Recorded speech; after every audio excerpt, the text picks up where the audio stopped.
Hello, friends. It's been a while. Well, I guess you saw me for brunch, but it's been a while since I've been able to put out any type of real meaty video content. And what I want to talk about today is Rogue One, which is going to be coming to the game later in the afternoon. But more specifically, I want to talk about fleets in general and how Rogue One shakes that up. Before we begin, I do want to state, because I will use my power for corruption here. If you are an endgame player and you are looking for a new guild, Awakened Mandalorians, I am recruiting right now. Hit me up on Discord. But that's not the purpose of the video. I just find that it works for me and makes my life easier. So let's hit the intro and get into the topic at hand.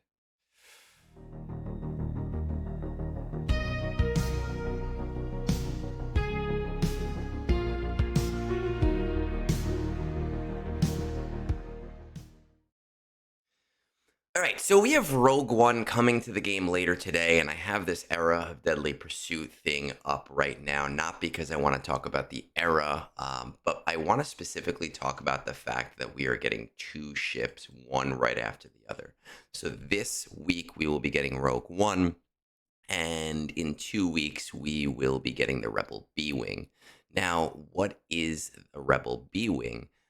It's basically like the lesser version of the Star Fortress that we already have in game. And the Star Fortress is a bomber, right? And there are some lines in the movie that I don't remember specifically, but the Star Wars fandom, blah, blah, blah, has kind of reminded me that Poe Dameron in the sequel trilogy or in some book somewhere compares the two ships, and we find out, hey, B-Wing, it is a bomber as well. And I'm sure if I just went to Wikipedia and looked up a B-Wing, I would have gotten to that answer in a less convoluted way. But the most important part of this is that every bomber that is currently in the game, and we will pop down, is a tank, right? I don't, can I sort here? Yeah, tanks.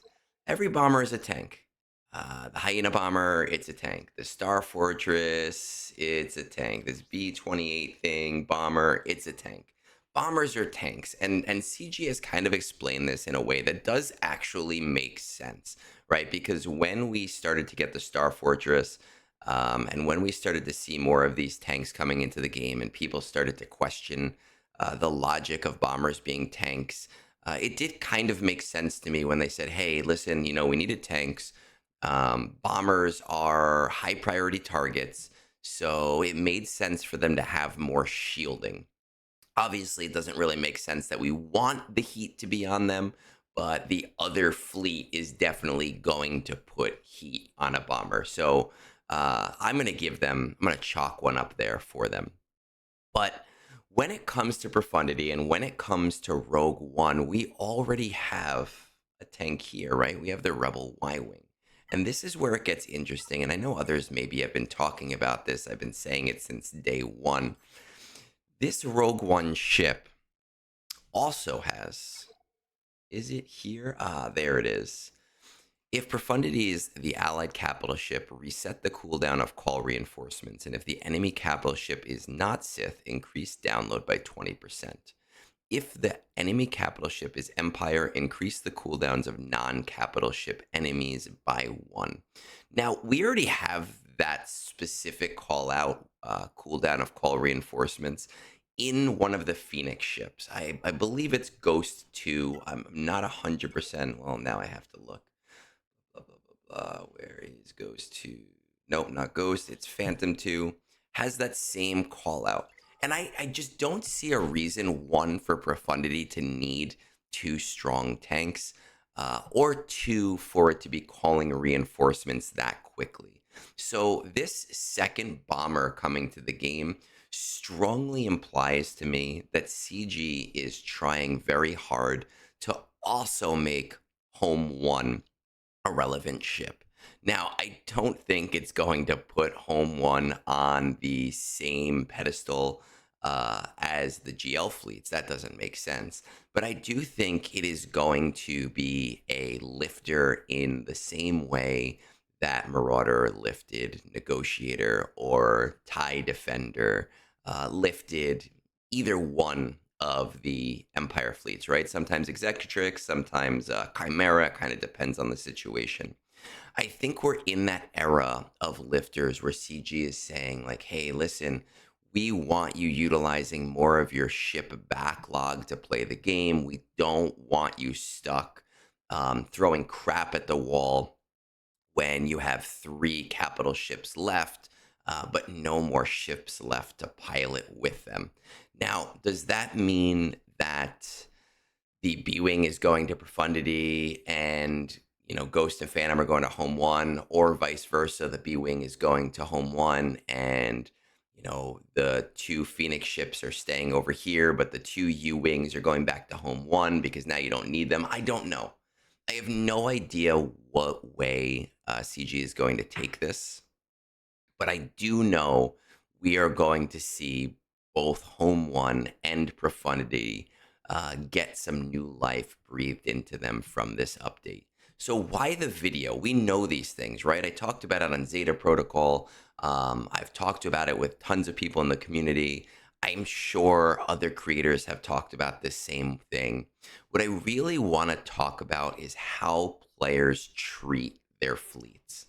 Now, I happen to do a lot of roster reviews. I do them very often. I do like 5 or 6 a week every Sunday during brunch. And one thing that I notice pretty heavily and fundamentally outside of the ultra end game. Okay, so if you're a 13 million account, a 14 million account, I'm not talking about you, most likely, hopefully not. But even when I'm looking at 10 million, 11 million accounts, I start to notice that there are a lot of people that ignore ships that they feel are not doing anything for them, right? So they ignore Raven's Claw. It's useless. I get it. I completely understand. They say, why am I wasting my energy farming this thing? I have seen more than a number of people ignore Hyena Bomber and Vulture Droid because to them, they go, I'm not using Malevolence. There's no specific reason to be farming these guys. And in my opinion, this is one of the biggest single mistakes that a player can make with their account is ignoring fleets that they currently deem to be useless. As a K1, K2 player, I will tell you that there are times that I have played fleets and I've played a GAC match that I've won that came down to throwing crap at the wall because a ship that I normally use and a counter that I normally use went a little haywire and I needed to clean it up, right? That's number one. But number two, and the more important thing, and the reason why this video exists anyway, really has to do with exactly what's happening right now. We're seeing these two lifters over the next 2 weeks. And as a player, you don't want to get caught with your pants down around your ankles with a ship that you now need to spend 5 months farming or tons of crystals farming when you could have had it for free 8 months ago, right?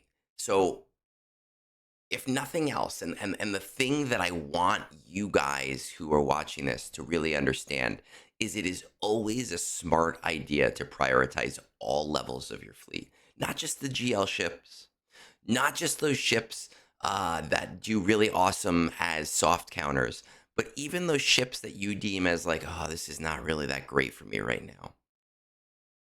Now, I'm not telling you to do 3x refreshes on the Star Fortress if you don't want to. Even though, hey, Radis with comeuppance is it's not amazing, but it's useful, it's usable, it's workable as a fleet. But what I am telling you is that if you are currently working on bigger things, designate 1 or 2 fleet farms at a time. Put them in your favorites bar. 1 or 2 fleet farms that you just do 5 battles a day on, right? Whether it's on normal energy, whether it's on fleet energy, designate a small amount of energy towards just playing that catch-up mechanic. And this actually goes back to my Cantina farm video that happens to be the most popular video I've ever done. When I talk about the idea of starting Cantina farms way before you need them and only doing 5 or 6 battles a day on them instead of completely cutting off your signal data acquisition over time. It's the same thing here. Instead of that oh shit panic button that a lot of you might potentially see in a month with where is it? Everybody's favorite. I can never find these damn ships. Nope, that's the wrong one. With ships like Ravensclaw, uh, instead of having to do that panic and say, oh, now I have to do 3x refreshes on fleet energy. I hate fleet. I mean, Carbontes is not bad. I hate fleet energy. I don't want to do this. Start it now. Start it at 5 battles a day. You don't even start it at 3 battles a day. If you have so many fleets going on right now, if you have so many things going on where you're going, I can't even dedicate a full farm to Ravensclaw, that's fine. Do a little bit. Whatever your excess energy is, put that into the ship so that later on you're not going to have any problems, right? If we think about it, we right now are presumably going to see a home one lifter. I would predict, because negotiator endurance are kind of in this place right now where only one of them can be used. You have to choose. Profundity and home one are in the same exact position right now where you have to choose one or the other, but seemingly that's going to change. Chimera and Executrix are in the same position where you choose one or the other. My prediction would be that over the next 6 months, that we are going to see similar lifters that allow both fleets to be used, right? So if you have slept on Clone Sergeant's ship, stop sleeping on it. If you have slept on Rex's ship, I don't know why you slept on Rex's ship, start building it up. Take it slow, take it easy, be smart about it, but I'm telling you, it feels so good when you are done with your fleets. It feels so great when you have nothing left but the new thing here. And it's not actually that hard to do because there's not that many ships in the game, right? And you can get that done. You can knock that out in, I know it sounds silly, but you can knock that out in a year, getting some of these ships out of the way, 5 battles a day, right? Especially with Kessel Run, which gives you guys free energy all the time. Especially ships that require currencies that are not fleet currency, especially with a lot of regular shards becoming accelerated, so you don't need to do as many refreshes on them. Find the time, find the motivation, don't sleep on ships, and remember, if you are in the end game and you hate your guild and you are looking for a new pasture, hit me up because those slots are going to go fast. We'll see what happens with Rogue One later today. I don't know what I'm doing with it yet. For those of you that are wondering, I will definitely bring it to 5 star. I am strongly considering, soft dwelling on it, crystal hoarding it, not spending money on it. But in general, these ships only really require 5 stars typically, especially when you consider the people that you're playing against. But that's up in the air. We're gonna play that by ear. So, once again, have a great rest of your day and peace out.